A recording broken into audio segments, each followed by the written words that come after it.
여러분, 매년 치솟는 실손보험료 보면서 한숨 쉬신 적 있으시죠? 진짜 보험료 고지서 열어보는 그 순간 한숨이 먼저 나오시는 분들이 많으실 겁니다. 그래서 예전에 가입했던 보장 좋은 옛날 실비 그냥 유지해야 하는지, 아니면 요즘 나오는 보험료로 저렴한 4세대로 지금이라도 바꿔야 하는 건 아닌지, 진짜 이거 고민 안 해본 분이 없으실 것 같은데요. 유지냐 전환이냐, 사람마다 말이 다 달라서 이게 더 헷갈릴 수밖에 없죠. 오늘 영상 하나로 여러분의 고민 진짜 속 시원하게 해결해 드리도록 하겠습니다. 1세대부터 4세대까지 실손보험의 보장 차이를 비교해 드리면서 지금 시점에서 4세대로 전환해야 할지 그냥 두는 게 나은지 오늘 영상 한 편으로 정리 가능하실 겁니다. 끝까지 시청해 주시고요. 시청 전 좋아요와 구독 한 번씩 부탁드릴게요. 자, 우선 내 실손보험이 몇 세대에 해당되는지 이걸 아는 게 제일 먼저입니다. 가입한 시기만 보면 바로 확인이 가능한데요. 보험증권 한번 꺼내서 실손보험 가입 시점이 언제인지,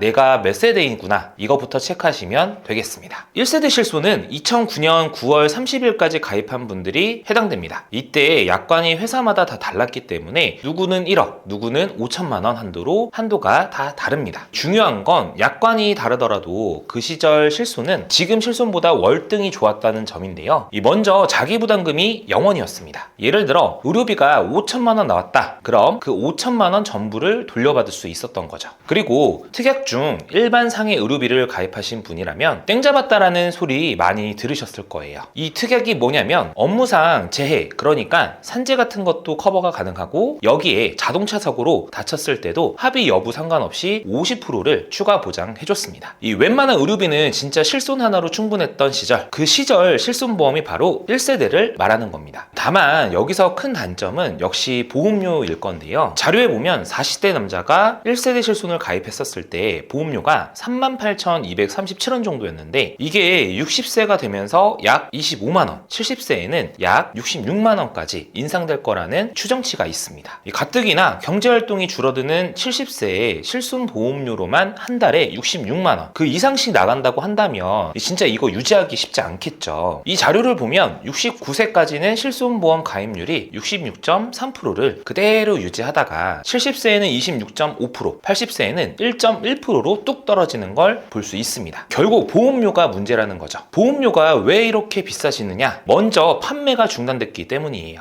그렇기 때문에 새로 들어오는 가입자 유입이 없습니다. 신규 가입자는 없는데 기존 가입자가 연령만 계속 올라가는 거죠. 나이가 들면 들수록 병원에 갈 일은 많아지고 자연스럽게 청구도 많아집니다. 청구가 많아지니까 이 보험사 손해율이 올라가고 결국 1세대 전체 가입자의 보험료 인상까지로 이어지는 거예요. 이렇게 되면 나는 병원 거의 안 갔는데 다른 분들 청구 때문에 내 보험료까지 같이 오르는, 좀 부당하게 느껴질 수 있는 구조가 되는 겁니다. 실제로 금융위원회 자료를 보면 전체 보험금의 약 80%는 상위 9%에서만 받아가고 나머지 65%는 보험금 한 번도 못 받고 보험료만 내고 있다는 것도 확인할 수 있습니다. 이건 1세대만의 문제가 아니라 실손보험 전체 구조의 특징이기도 하죠. 이제 2세대 실손으로 넘어가겠습니다. 이 가입 시기는 2009년 10월 1일부터 2017년 3월 30일까지인데요. 이 출시 기간이 길다 보니 중간중간 약관이 계속 바뀌었습니다. 그래서 더 헷갈릴 수밖에 없는데요. 여기서 제일 중요한 기준점은요, 2013년 3월 31일입니다. 13년 4월 이전이냐 이후냐에 따라 재가입 주기 등 보장 조건이 완전히 달라집니다. 이 재가입 주기가 뭐냐면 일정 기간이 지나면 당시에 출시된 같은 회사의 실손 상품으로 자동으로 전환되는 걸 말합니다. 예를 들어 2013년 4월에 가입했다. 15년 재가입 주기라면 15년 뒤인 28년 4월에 그때 나온 이 실손 상품으로 바뀌는 거예요. 내 의사랑 상관없이 바뀌는 겁니다. 물론 이때 재가입한다고 해서 병력 심사를 새로 하진 않으니까 병원 이력이 있어도 실손 유지에는 문제가 없습니다. 다만 이 보장은 대폭 줄어들 수 있습니다. 일단 2세대 실손은 보장 만기가 100세까지라서 보험료만 낼 수 있다면 재가입 주기 없는 구간은 평생 유지가 가능합니다. 13년도 4월 이전 분들은 재가입 주기가 없으니까 그냥 100세까지 혜택을 받는다고 생각하시면 됩니다. 자기부담금도 초반에는 급여, 비급여 구분 없이 의료비의 10%만 내면 됐습니다. 그런데 2013년 4월 1일부터 3세대 실손이 나오기 전인 2017년 3월 31일까지는 비급여 의료비의 자기부담금이 20%로 늘어났어요. 이렇게 헷갈릴 수밖에 없는 구조라 2세대만 따로 정리하면 이렇게 되는 겁니다. 헷갈리신다면 화면 잠깐 멈춰서 내 가입 시기 시기랑 비교해서 꼭 한번 체크해보세요. 여기서 중요한 건 2013년 4월부터 재가입 주기가 15년으로 생겼다는 점, 그리고 급여와 비급여로 나뉘고 비급여의 20% 자기부담금이 늘어났다는 점, 마지막으로 갱신 주기도 1년으로 줄었다는 점까지 반드시 확인하시길 바라겠습니다. 이 다음은 3세대 실손입니다. 이 가입 시기는 2017년 4월 1일부터 2021년 6월 30일까지입니다. 이때는 2세대 말기와 똑같이 급여는 10%, 비급여는 20%의 자기부담금이 유지가 됩니다. 그런데 두드러진 차이점이 하나 있습니다. 바로 3대 비급여라고 해서 도수치료, 체외 충격파 치료, 증시치료, 비급여 주사제 같이 이렇게 비급여 의료비에 따로 분리가 되었다는 거죠. 이 3대 비급여 항목은 자기부담금이 30%로 대폭 늘어났고 치료별로 한도가 다 따로 정해진 게 특징입니다. 이 재가입 주기는 15년이라 2017년 4월 가입자는 2032년 4월부터 차세대 실손으로 자동으로 전환됩니다. 이 3세대 가입자분들은 보험료 부담이 그렇게 크진 않을 거예요. 그리고 2021년 7월 1일 이후 지금까지 새로 가입 가능한 모든 실손보험은 4세대 실손으로 분류가 됩니다. 보장 구조를 보면 3세대와 큰 틀은 비슷하지만 이 자기부담금이 한 단계 더 늘어났다. 이 점이 차이입니다. 구체적으로 급여 의료비는 20%를 본인이 직접 부담해야 하고 비급여는 30%까지 개인 부담이 커진 구조입니다. 예전 세대보다 내 돈이 조금 더 들어가는 셈이죠. 그리고 재가입 주기도 더 짧아진 것도 체크해야 할 포인트입니다. 여기서 끝이 아닙니다. 이 4세대 실손은 비급여 차등제가 새롭게 적용됐다는 점이 아주 중요한 변화인데요. 이게 무슨 뜻이냐면 전년도에 내가 비급여 보험금을 얼마나 청구했는지에 따라 이 다음 해야 내야 되는 보험료가 그대로 유지될 수도 할인이 될 수도 반대로 할증이 될 수도 있다는 의미입니다. 비급여를 많이 쓰면 보험료가 오르고 적게 쓰면 보험료가 내려가는 구조로 조금 더 합리적인 시스템이 된 겁니다. 이전 세대까지는 누가 얼마나 청구를 하든 보험료가 똑같이 올라갔던 구조였으니까요. 하지만 이 4세대 실손에 가장 주의해야 할 부분은 따로 있는데요. 바로 이 자기부담금 상한제가 비급여 의료비에 더 이상 적용되지 않는다는 점입니다. 1세대, 2세대, 3세대까지와 4세대 내 급여 의료비는 연간 의료비 지출이 200만 원을 넘으면 그 초과분은 보험사가 지급했지만 이제 4세대에서 비급여 부분은 내가 부담해야 할 금액에 상한선이 없습니다. 즉 비급여 치료비를 1천만 원 썼다면 보장 비율 70%를 빼고 남은 자기부담금 300만 원을 전부 본인이 내야 하고, 만약 5천만 원이 나왔다면 5천만 원 중 30%인 1,500만 원을 모두 본인이 부담해야 하는 겁니다. 정리하자면 4세대 실손보험은 1세대, 2세대, 3세대와 비교할 때 비급여 의료비에 대한 보장이 상대적으로 약해졌다고 볼 수 있습니다. 그 대신 보험료는 과거 세대보다 더 저렴하게 설계된 게 특징인데요. 이 부분 본인 부담과 보험료 차이를 반드시 확인하고 선택하셔야 합니다. 본 광고는 심의 기준을 준수하였으며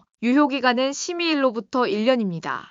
이제 앞으로 나올 5세대 실손보험 뭐가 달라지는지 궁금하신 분 많으실 겁니다. 핵심만 딱 정리해드릴 거예요. 먼저 급여 의료비 부분은 이번 시 4세대와 동일하게 자기부담금 20%만 내면 됩니다. 이 부분은 바뀌지 않습니다. 하지만 이 외래 진료 쪽은 구조가 좀 다른데요. 기존 4세대에서 의료비 20% 또는 1만원, 2만원 중 더 큰 금액만 본인이 부담하면 됐고 나머지는 보험금으로 돌려받는 방식이었죠. 그런데 이 5세대부터는 여기에 건강보험 본인 부담률이라는 새로운 기준이 추가됩니다. 쉽게 말하면 진료 항목에 따라 건강보험에서 정한 본인 부담률이 다르게 적용되고 이 비율이 높아질수록 내가 실제로 내야 하는 의료비 부담이 늘어난다는 뜻입니다. 같은 외래 진료라도 건보 본인 부담률이 높으면 실손에서 돌려받는 금액이 그만큼 줄어드는 구조라고 보시면 됩니다. 정리하자면 입원비는 4세대와 거의 비슷하지만 외래 진료에 대해서는 본인 부담이 더 커질 수 있다는 점, 이 부분이 5세대에서 꼭 체크해야 할 변화입니다. 이제 비급여 파트로 넘어가면 먼저 암 내 심장처럼 중증 질환에 대한 비급여 의료비는 4세대와 마찬가지로 70% 보장이 유지가 됩니다. 여기까지는 4세대와 큰 차이는 없는데요. 그런데 이 5세대 실손에서 달라지는 중요한 점은 바로 중증 비급여 항목에 한해서 자기부담금 상한제 500만 원이 새로 생긴다는 겁니다. 어떻게 보면 이 부분은 기존 4세대보다는 오히려 보장이 나아진 거라고 볼 수 있는데요. 하지만 이 비중증 비급여 항목은 조건이 훨씬 훨씬 까다로워졌어요. 기존에 5천만 원이었던 보상 한도가 1천만 원으로 확 줄었고, 통원 치료는 회당 기준이 아니라 하루에 20만 원, 즉 20만 원 한도라서 여러 번 청구가 사실상 막혀있는 구조입니다. 이번 한도도 300만 원으로 제한이 되어 있고, 자기 부담금도 50%로 크게 늘었습니다. 이 외래 진료 시에는 50% 또는 5만 원 중 더 큰 금액을 뺀 나머지만 돌려받을 수 있어서 최소 5만 원을 넘어야만 실손에서 보장된다는 의미입니다. 예를 들어 허리 디스크로 비급여 수술을 해서 1천만 원이 나왔다면 4세대 실손은 자기 부담금 30%인 300만 원만 본인이 내고 700만 원을 받을 수 있지만, 이 5세대 실손은 비중증으로 분류가 되어서 자기 부담금 50%인 500만 원을 내고 500만 원을 받는 구조죠. 그런데 여기에 입원 한도가 300만 원이라는 제한이 있기 때문에 실제로는 500만 원이 아니라 300만 원만 돌려받고 나머지 700만 원은 전부 본인이 부담해야 합니다. 이 4세대와 5세대의 보장 차이가 실제로는 완전히 반대로 바뀐 셈이죠. 그리고 이 도수치료, 체외 충격파 치료, 증시치료, 비급여 주사제 등 3대 비급여 항목은 5세대 실손에서는 아예 보장 대상에서 빠집니다. 이런 치료를 자주 받으시는 분들은 5세대 실손으로 전환하기 전에 반드시 신중하게 따져봐야 하는 이유입니다. 자, 그렇다면 이제 실손 전환에 대한 판단 기준을 말씀드릴 건데요. 먼저 재가입 주기가 없는 의료비 90에서 100%가 보장되는 1세대, 2세대 가입자분들은 보험료만 부담스럽지 않으면 최대한 유지하시는 게 유리합니다. 다만 병원을 자주 안 가는 분들은 실제로 내가 내는 보험료와 돌려받는 보험금이 얼마인지 따져볼 필요가 있는데요. 이 보험 다모어 사이트에 들어가면 내가 현재 내고 있는 보험료랑 전환했었을 때 보험료, 이 보장 차이를 한 번에 비교해 볼 수 있습니다. 예를 들어 1세대 보험료로 10만 원 내고 계신 분이 전환을 하게 되면 이 4세대 보험료가 34,000원 정도가 됩니다. 연간 병원비 100만 원을 썼다고 가정하면 1세대는 100% 보장이니까 100만 원 전액을 돌려받지만, 이 보험료는 1년에 120만 원, 5년이면 600만 원이 나가죠. 이때 병원비로 5년간 500만 원을 받으니 결과적으로 100만 원 손실 구조입니다. 반면 이 4세대는 매년 20%인 20만 원씩은 사비로 부담을 해야 하고, 보험료는 5년간 204만 원만 내면 400만 원을 보장받는 구조라서 병원비가 적은 분들에겐 이 4세대의 전환이 유리할 수도 있습니다. 이 개개인마다 병원 이용 빈도, 병력, 과거 이력, 보험료 등 이 모두가 다르기 때문에 일괄적으로 전환이 유리하다, 불리하다 할 수는 없습니다. 이 보험 다모어에서 직접 계산해 보시면 이 전환이 더 나은지 아닌지 바로 확인할 수 있습니다. 물론 무조건 전환하라는 얘기는 아니고, 보험료 부담이 너무 크면 이 계산을 한번 해보시고 결정하셔야 한다는 의미입니다. 그리고 2013년 4월 이후 가입한 2세대 실손분들은 재가입 주기가 있어서 더 꼼꼼히 봐야 합니다. 이 15년 재가입 주기라서 2028년 4월 이후부터는 순차적으로 전환이 됩니다. 5세대 실손이 4세대에 비해 보장이 약하니까 초창기 2세대 실손분들은 중간에 4세대로 갈아타는 방법도 한 가지 대안입니다. 예를 들어 2026년 6월에 4세대로 전환한다면 5세대 전환까지 5년이 남아 있어서 2031년 6월에야 5세대가 적용되고, 그냥 가지고 있다가 전환된다면 2028년 4월에 5세대로 바뀌게 됩니다. 이처럼 5세대로 전환되는 시점을 늦추려면 손해를 감수하고 중간에 이 4세대로 바꾸는 방법도 있지만, 5세대가 출시된 뒤에 바꾸면 바로 5세대로 전환되니까 이 점은 꼭 주의해야 합니다. 그럼 3세대는 어떻게 해야 할까요? 3세대 실손은 보험료 부담이 크지 않아서 그냥 유지하는 게 무난합니다. 15년 뒤인 2032년 4월부터 순차적으로 전환되니까 따로 고민할 필요가 없습니다. 이 4세대도 마찬가지로 특별히 전환 방법이 없어서 그냥 가지고 계시는 게 일반적입니다. 지금까지 실손보험 세대별 보장 구조와 전환 기준, 그리고 실제 선택에서 꼭 따져야 할 핵심 포인트까지 최신 공식 자료 기준으로 모두 정리해드렸습니다. 이 영상 보시면서 내 실손이 1세대인지 2세대인지 3세대인지 4세대인지 정확히 체크해 보셨을 겁니다. 같은 실손이라도 세대별로 보장 내용, 보험료, 실제대 부담이 완전히 다르기 때문에 저희 보험키에서는 남들이 무조건 좋다고 하는 플랜이나 주변 권유에만 의존하지 않고 내 상황과 내 건강 상태, 평소 병원 이용 빈도까지 꼼꼼히 따져보는 게 정말 중요하다고 생각합니다. 보험료가 부담돼서 혹은 남들이 다 전환한다는 말에 덜컥 바꾸는 게 아니라 공식 시뮬레이션도 한번 돌려보고 약관 내용도 꼼꼼히 확인하면서 진짜 내게 맞는 실손보험을 고르시는 게 제일 현명합니다. 결국 어떤 기준으로 얼마나 꼼꼼히 따져보고 선택하느냐가 앞으로의 보험료 부담과 실제 필요한 보장의 차이를 만드는 거니까요. 이 점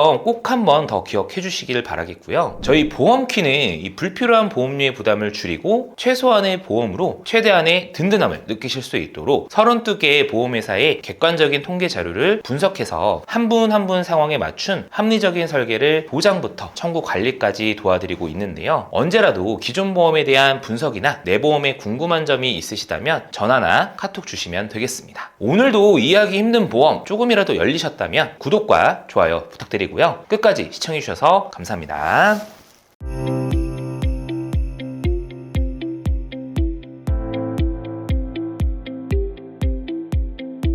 본 광고는 심의 기준을 준수하였으며 유효기간은 심의일로부터 1년입니다.